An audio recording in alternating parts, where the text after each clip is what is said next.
noticia de último momento, el gobierno de Perú coloca a las relaciones con México al borde casi de la ruptura. El gobierno de Perú ha declarado persona non grata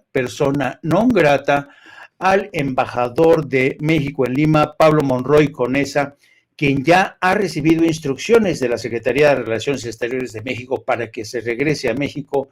Eso no significa que la embajada permanecerá cerrada de ningún momento. Ahí ha encontrado refugio la familia del presidente depuesto, Pedro Castillo, y el gobierno de México le ha concedido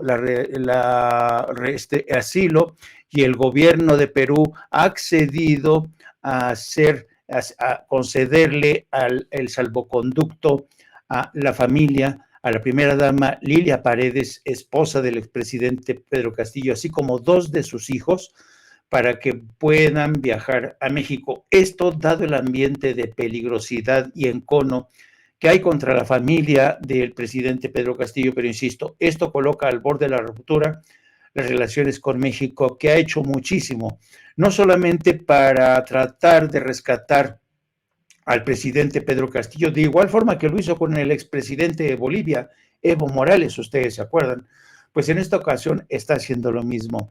Y vamos a ponerle el momento en que, una vez concedido el salvoconducto a la ex primera dama Lilia Paredes, el gobierno de Perú da a conocer que ha decidido pedir al embajador de México, lo ha declarado persona non grata y le ha dado un plazo de 72 horas para que abandone Perú. Informo que el gobierno del Perú ha declarado persona non grata al embajador de México en el Perú, Pablo Monroy Conesa, por las reiteradas expresiones de las más altas autoridades de ese país sobre la situación política en el Perú, que constituyen injerencia en nuestros asuntos internos y, por lo tanto, son violatorias del principio de no intervención. En la fecha, se le ha entregado una nota diplomática a través de la cual se le notifica que tiene 72 horas para abandonar el territorio nacional. Esta decisión se ha tomado en base a las disposiciones pertinentes de la Convención de Viena sobre Relaciones Diplomáticas. Muchas gracias. Bueno, es interesante mencionar que el gobierno de Perú se ha visto presionado por la diplomacia mexicana, en el buen sentido de la expresión, primero para concederle el salvoconducto a la familia del presidente depuesto Pedro Castillo. Sigue interesado el gobierno de México y seguirá interesado por la salud y los derechos del expresidente hoy Pedro Castillo. Pero lo interesante del caso es la forma en que han concedido este salvoconducto a la esposa del presidente de Perú, a Lilia Paredes, y a sus dos hijos. Fíjense bien cómo el gobierno a trancas y barrancas acepta concederle el salvoconducto y advierte lo siguiente. El Ejecutivo del Perú ha informado al gobierno de México que Lilia Paredes, la esposa de Pedro Castillo, se encuentra inmersa en una investigación por su presunta implicación en un delito de organización criminal. No se lo pierdan, por lo que se reserva el derecho de pedir en un futuro su extradición si ésta fuera sentenciada. Es decir, le concede el salvoconducto a la esposa del presidente Pedro Castillo, pero le informa al gobierno mexicano que está ella siendo investigada por su implicación en un delito de organización criminal. Fíjense, así se las gastan en la justicia en Perú, y luego le advierten al gobierno de México que se la tienen que entregar en caso de que sea juzgada y en ausencia y fuera sentenciada. ¿Qué tal? Entonces, ya saben que dice el gobierno de Perú, así, después de esta amenaza y de mala gana conceden el salvoconducto a la esposa del presidente Pedro Castillo, y dice, Fíjense, esto ya es una invitación al sarcasmo, si me lo permiten. Dice, el gobierno de Perú reitera enfática que no existe persecución política en el país y que impera el Estado de Derecho, la separación de poderes y el respeto a las garantías de la administración de justicia, incluyendo el debido proceso, es lo que rige el Estado de Derecho en Perú. ¿Quién les va a creer después de este golpe de Estado que le han dado al presidente Pedro Castillo, quien por cierto se encuentra en una situación pues lamentable, y la violencia no cesa en las calles? Ya casi hay más de 30 muertos y precisamente la presión de las calles ha obligado al Congreso peruano, ha tenido que sesionar nuevamente para aprobar una reforma constitucional que va a posibilitar el adelanto de elecciones generales en 2 años, es decir, en abril del 2024, tal y como había prometido la mujer golpista Dina Boluarte.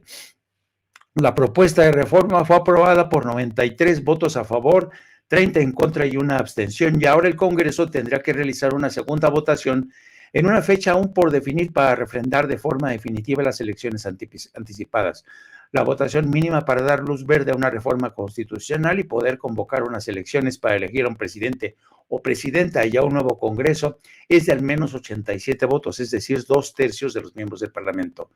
Así es que después de que asumió el cargo el pasado 7 de diciembre, luego de la expulsión y arresto de Pedro Castillo y Dina Boluarte, finalmente dice que sí las va a adelantar, pero hasta el mes de abril del 2024.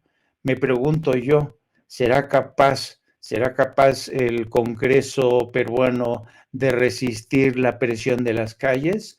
¿Seguirá aceptando pagar una cuota de sangre para emperrarse y no concederle la libertad y el asilo, el derecho de asilo, un salvoconducto a Pedro Castillo para que éste pueda reunirse con su familia en México?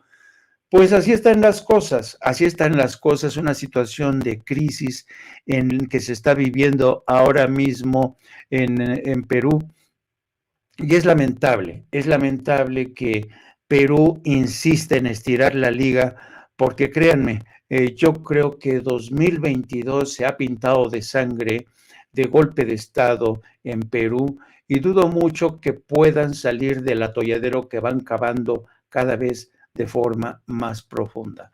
Bueno, esa es la noticia de alcance que hemos compartido con ustedes, y si más tarde hablaremos con nuestra compañera Alina Duarte para conocer las últimas novedades de esta crisis que, insisto, ha puesto al borde de la ruptura diplomática a México y Perú. Algunos de la oposición seguramente dirán, ya ven, México injerencista. El presidente de México, como siempre, tiene la mala costumbre de meterse en los asuntos de los demás. Pues sí, y qué bueno, porque si el presidente de México no se hubiera metido en la crisis boliviana, el entonces presidente Evo Morales, quién sabe cuál habría sido su suerte. Yo sospecho más bien que ya no hablaríamos de Evo Morales como un personaje político de altura que sigue siendo respetado en toda América Latina. Y yo creo que el presidente de México, fiel a sus valores humanos y fiel a todas las convenciones interesadas en la defensa de los derechos humanos, está obligado a defender a un presidente como Pedro Castillo, que ha sido víctima de una conjura de la derecha en su país. Bien, es cierto que quizá el presidente de Perú ha pecado de inocente, no tenía experiencia y por eso llegó al borde del suicidio político, pero eso no quiere decir que el golpe de Estado pueda disfrazarse detrás de este autogolpe de Estado. Vamos a estar pendientes de lo que ocurre en el curso de las últimas horas. Bueno, y mientras tanto vamos avanzando con nuestra agenda.